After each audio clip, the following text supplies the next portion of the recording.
340واں دن پاک کلام میں سے پڑھیں گے امثال کی کتاب، اس کا 29واں باب 19ویں آیت سے لے کر 27ویں آیت تک۔ نوکر باتوں ہی سے نہیں سدھرتا، کیونکہ اگرچہ وہ سمجھتا ہے تو بھی پرواہ نہیں کرتا۔ کیا تو بے تامل بولنے والے کو دیکھتا ہے؟ اس کے مقابلہ میں احمق سے زیادہ امید ہے۔ جو اپنے خانہ زاد کو لڑک پن سے ناز میں پالتا ہے، وہ آخرکار اس کا بیٹا بن بیٹھے گا۔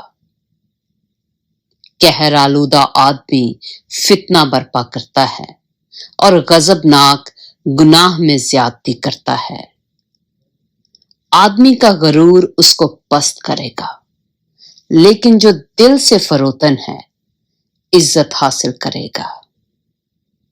جو کوئی چور کا شریک ہوتا ہے اپنی جان سے دشمنی رکھتا ہے۔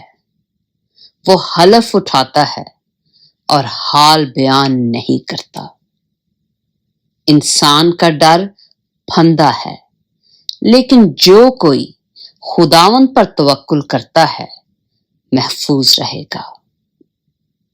حاکم کی مہربانی کے طالب بہت ہیں، لیکن انسان کا فیصلہ خداوند کی طرف سے ہے۔